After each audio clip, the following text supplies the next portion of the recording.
نحمده ونصلي على رسوله الكريم سيدنا وشفيعنا وحبيبنا محمد صلوات الله عليه وعلى آله وأصحابه أجمعين. اللهم لا علم لنا إلا ما علمتنا إنك أنت العليم الحكيم. أما بعد، السلام عليكم ورحمة الله تعالى وبركاته. برادران عزیزم، نمازگزاران محترم، پیش از همه خداوند جل و علا را حمد و سپاس، شکر و ستایش به حد میگوییم برای همه نعمت‌های زیبا و مفید و با برکتش. از خداوند جل و علا طلب توفیق می‌نماییم که همه ما شما را توفیق بندگی و شکرگزاری نصیب گرداند. امروز می‌خواستم در موضوع آیتی که روزه ماه مبارک رمضان فرض گردید صحبت کنیم. خداوند جل و علا در قرآن در سوره بقره می‌فرماید: اعوذ بالله من الشیطان الرجیم بسم الله الرحمن الرحیم يا أيها الذين آمنوا كتب عليكم الصيام كما كتب على الذين من قبلكم لعلكم تتقون. يا أيها الذين آمنوا، ای کسانی که ایمان آوردید، کتب علیکم الصیام، بر شما روزه ماه مبارک رمضان فرض گردید. کما کتب علی الذین من قبلکم، چنانی که بر امتانی پیش از شما این ماه مبارک رمضان فرض گردیده بود. هیچ آیت و کلمه و حرف قرآن به حکمت نیست.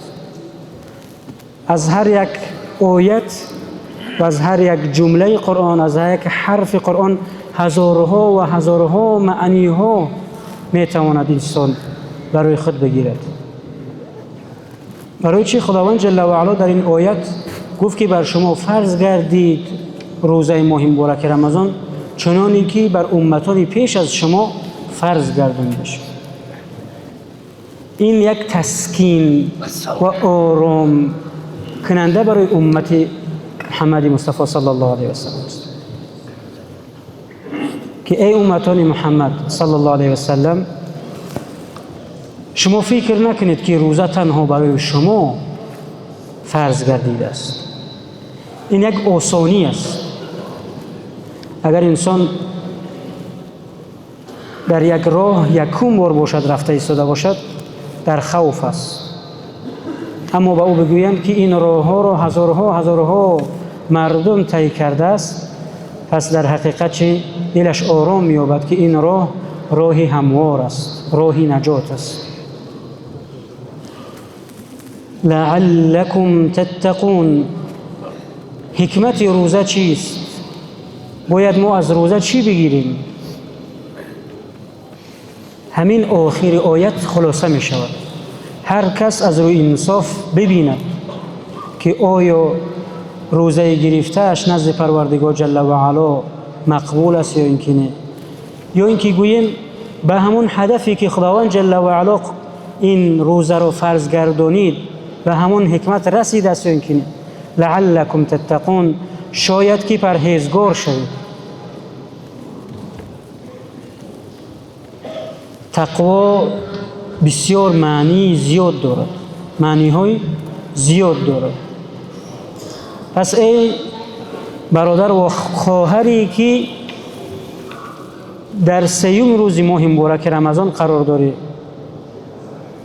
در ماه مبارک رمضان قرار داری، یک بار بیاندیش که همون خصلت های بدی که پیش از رمضان داشتی،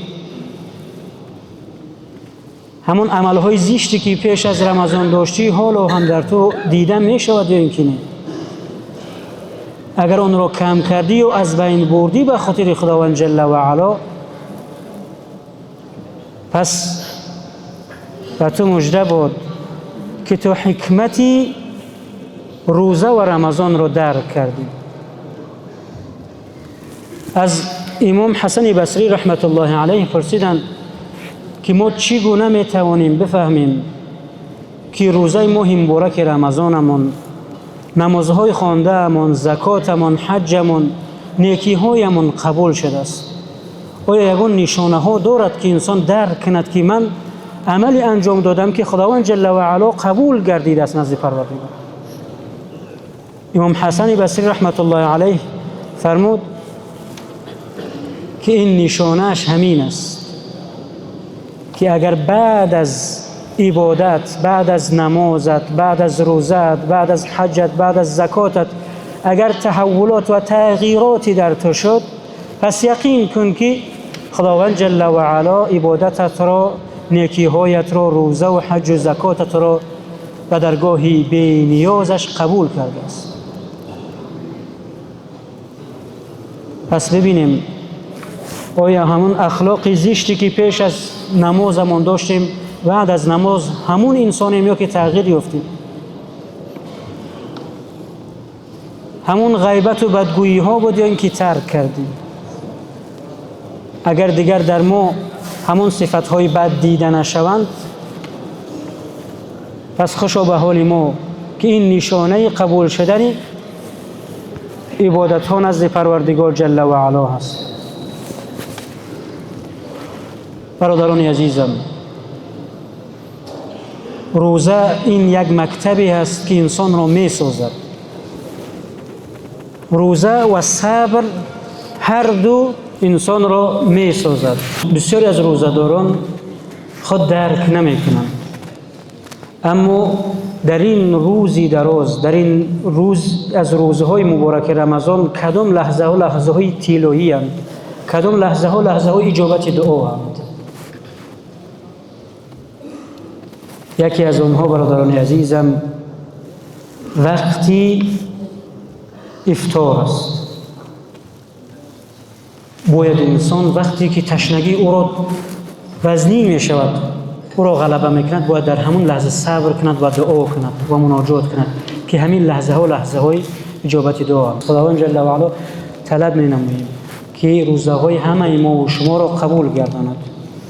خداوند جل و علا گذشتگان همه ما و شما را رحمت و مغفرت گرداند، عاقبت و آخرت همه ما را نیک کند، همه ما را از جمله رها شدگانی از آتش جهنم بگرداند. آن گذشتگانی که امیدی دعا دارند، پروردگار همگی آنها را قبرهایشان را با نور قرآن منور بگردان، عاقبت و آخرت همه ما را نیک کن. و صلی الله و سلم و بارک علی سیدنا محمد و علی آله و اصحابه اجمعین برحمتک یا ارحم الراحمین.